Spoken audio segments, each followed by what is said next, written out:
Prontinho. Começando a gravação. Estão visualizando direitinho aí? Sim. Sim. Sim. Tá, vamos iniciar. Nós vamos falar a respeito da fibrose cística, né? Como recurso parcial da matéria de genética animal. E somos 7 integrantes do grupo.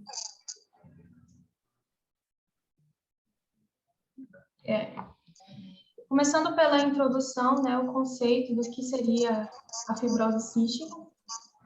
Ela é conhecida também como mucoviscidose ou doença do beijo salgado.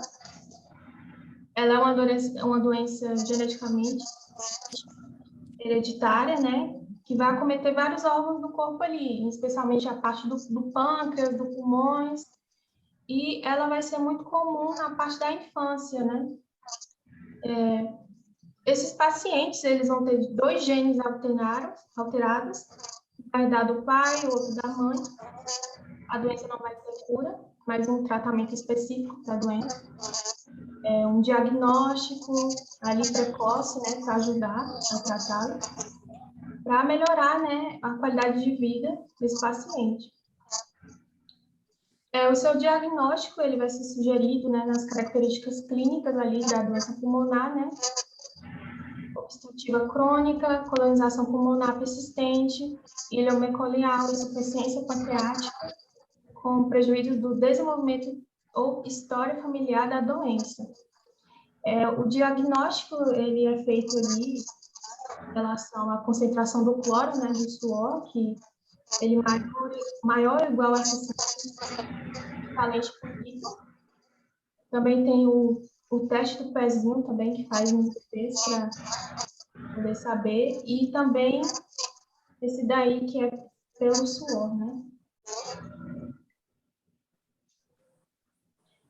A etiologia, né, o gene da doença, ele vai produzir alterações ali na função da proteína, vai regular o transporte de cloro nas células epiteliais, e como consequência vai haver o quê? As secreções, né, que são muito mais viscosas, aparentemente, diferente de uma pessoa que não tem, né, a doença, e vai obstruir ali os canais das glândulas exócrinas, nos pâncreas, no pulmão, no intestino, no fígado e também no testículo.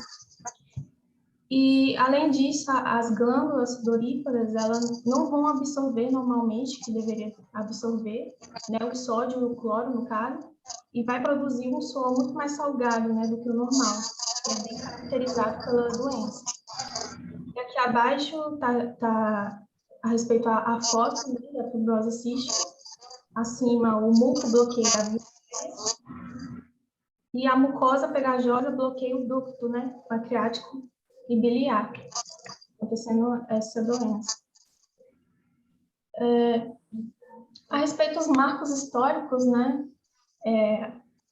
de acordo com o artigo que a gente fez, o trabalho, teve várias evidências ali históricas, mas uma das principais são essas aqui. E o Landsteiner, a primeira descrição, né, da fibrose cística foi um recém-nascido, né, no 5º dia de vida, pelo William Mecolial, feito em 1953. E já em 1936 foi o outro pesquisador, o Fanconi, que descreveu o caso da criança, né, portadora da síndrome celíaca. Alterações pancreáticas, que diferia da doença celíaca clássica, né, pois apresentava alguns sintomas pulmonares e intestinais, né, diferente da necrose.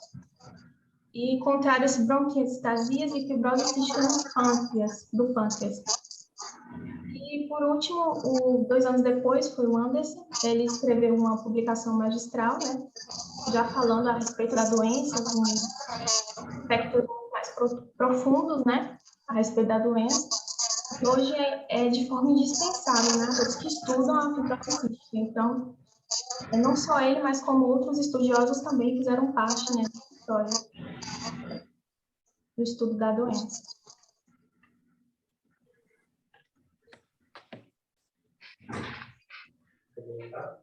Né? A fibrose cística ela é uma doença autossômica recessiva, é sistêmica e vários órgãos do corpo estão acometidos nessa fibrose. A gente precisa que mãe e pai tenham gene com mutação para ter uma criança com fibrose cística. O gene ele foi localizado através de extensa análise genética de famílias fibrose císticas de muitos países, através de estudos de ligação, que são variações na sequência do DNA, que podem ser usadas para distinguir uma cópia de DNA da outra.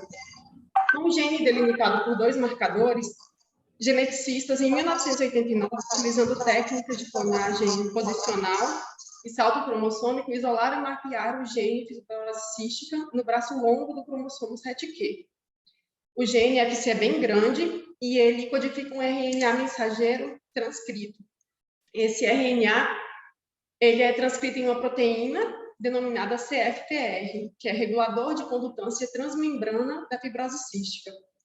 A expressão do gene FC é restrita às células epiteliais do trato respiratório, em que se transcreve em concentrações relativamente baixas. Quando defeituoso, ele altera o movimento transmembrana dos íons e da água de diversos tecidos. Os mais altos níveis de RNA, eles são encontrados no pâncreas, nas glândulas salivares, nas glândulas sudoríparas, no intestino e no trato reprodutor. Uma delação de 3 pares de bases, adenosina, timina, timina, ela foi identificada no gene CFTR, o que resulta na perda de um único aminoácido, a fenilalanina, na posição 508 dessa proteína. Essa mutação ela foi denominada DF508. O D ele significa supressão, ou seja, a extinção, e o F, abreviação do aminoácido fenilalanina. A mutação DF508 ela estava presente em cerca de 70% dos cromossomos fibrose cística, mas nunca nos normais. Definidos como cromossomos não fibrose cístico em pais saudáveis de crianças fibrose cística. E estudos recentes, eles indicaram que o CFTR, ele é um canal de cloro. As regiões transmembrana hidrofóbicas, elas vão formar um poro condutor de cloro e mutações de um aminoácido. Nessa região, alteram a seletividade do íon cloro e eles acreditam que a fosforilização da região R, ela parece regular esse canal. As mutações, elas foram classificadas em 4 classes. As que causam síntese proteica defeituosa por alterarem o processamento do RNA, as de defeito no processamento ou trânsito intracelular da proteína, um exemplo dele é o DF508, as que acarretam CFTR com defeito na regulação dependente da fosforilação e o ATP, mas que podem transitar para a membrana apical, e as que apresentam defeito na condução do cloro, apesar da localização normal do CFTR.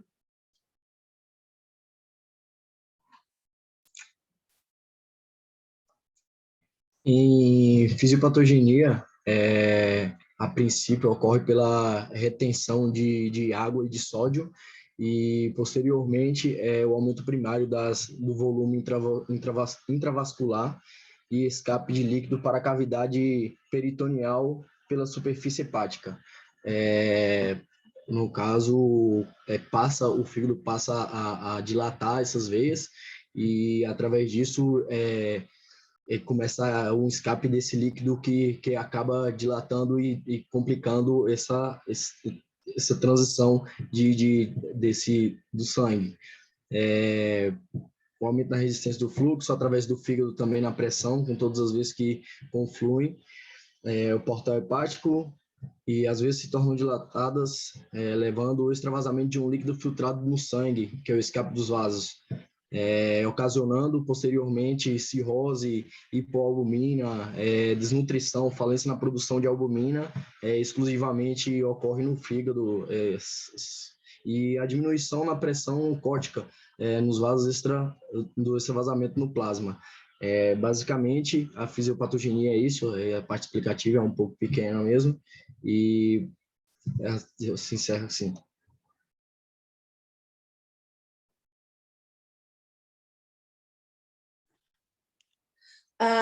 No diagnóstico da fibrose cística,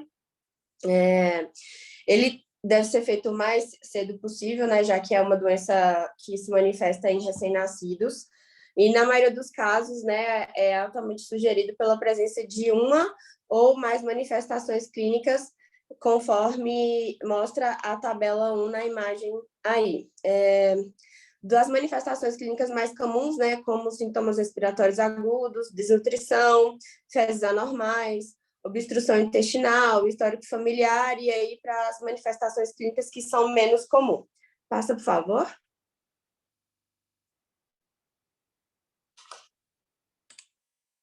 E aí dentro, né, para os critérios para fechar o diagnóstico da fibrose cística, precisa fechar os critérios de uma ou duas manifestações clínicas, como foi citado ali na tabela, e aí juntamente com a confirmação da concentração, né, do cloro no suor, como foi dito já anteriormente pela Gabriela.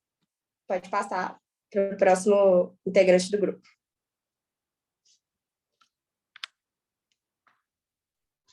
As manifestações clínicas, elas podem ser classificadas de acordo com o aparelho ou órgãos cometidos, que no caso aqui, o aparelho respiratório, que ele é acometido por vias respiratórias, né? Aqui em cima, que é progressivo e de intensidade variável, e ocorre em mais de 95% dos pacientes. O comprometimento pulmonar é o aspecto mais crítico da fibrose cística. O aparelho digestivo, são várias manifestações relacionadas ao aparelho digestivo, né? E a mais importante e frequente é a insuficiência exócrina do pâncreas. E os outros aparelhos também que podem ser comprometidos, independentemente apresentarem hipoxemia, quase em todos os pacientes, eles vão apresentar os dedos hipocráticos, que é aqueles dedos que são curtos e arredondados. E em 95% dos casos em homens, causa esterilidade, e 60%, e menos 60% nas mulheres. Pode passar.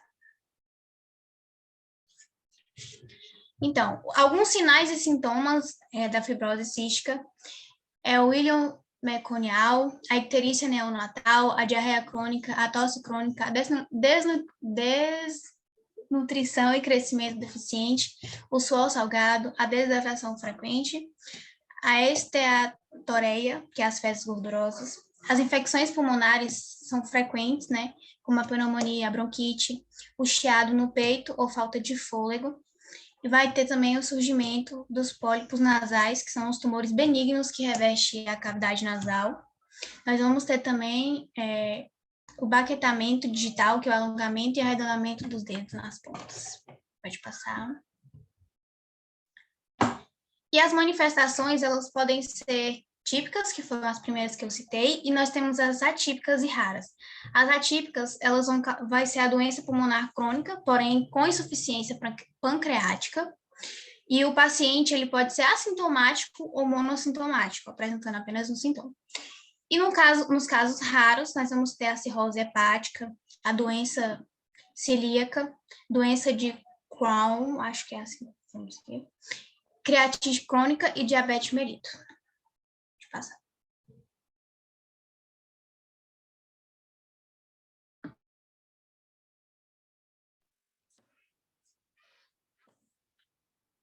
Não tá?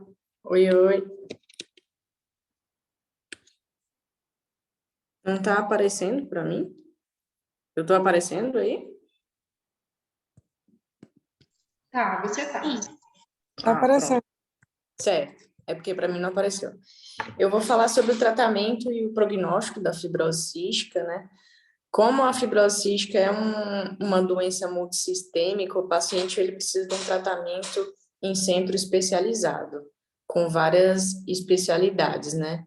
Com uma equipe médica bem montada, pneumologista, enfermeiro, fisioterapeuta, geneticista e por aí vai.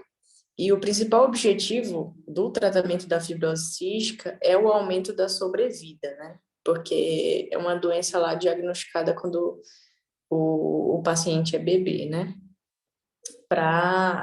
E esse tratamento, para dar uma... que vai dar essa sobrevida maior para o paciente, vai fazer manutenção pulmonar, para melhorar a função pulmonar e a condição nutricional do paciente. E,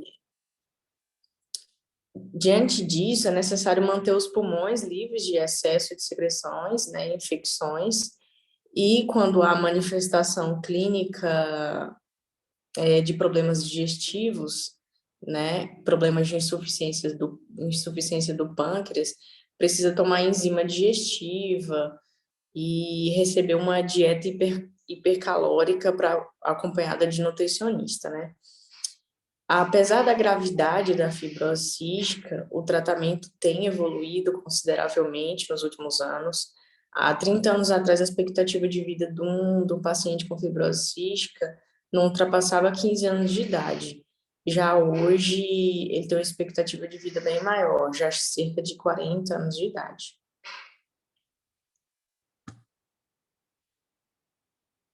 Próximo, colega. Eu vou apresentar algumas curiosidades. É uma doença considerada rara no Brasil, que a incidência dela... Você botou o slide aí, Gabi? Isso.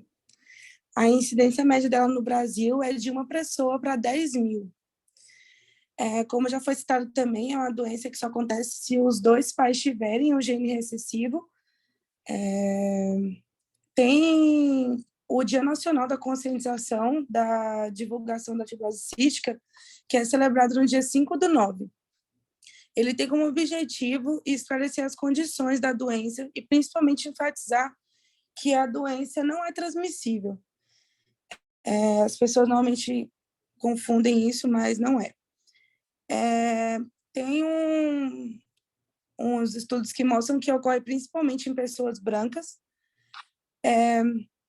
A doença ela pode ser previamente diagnosticada com um exame que todo recém-nascido faz, que foi em 2009 que começou a descobrir a doença através dele, que é o teste do pezinho, que é só coletar algumas gotas de sangue do pé do neném, e isso ajuda no controle da doença, porque já começa a tratar a doença bem antes, né?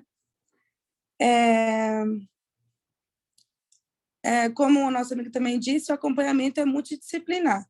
Envolve psicólogos, nutricionistas, fisioterapeutas e vários outros especialistas que acompanham o tratamento durante a vida para tentar prolongar ao máximo a vida da pessoa com a doença. Tem também uma curiosidade que é sobre que as pessoas com a mesma doença, elas não podem ficar no mesmo ambiente, elas não podem ter contato direto, porque elas podem ter trocas de bactérias que podem ocasionar a morte de uma das duas. E tem até, eu trouxe como uma curiosidade, um filme que é A 5 Passos de Você, que foi um filme que trouxe à tona essa doença, muitas pessoas começaram a conhecer a doença através dele, e é um romance, mas ele explica bem o que é a doença, o que é a doença nos estágios finais, e a questão do afastamento das pessoas que têm a doença, né? Então, é isso.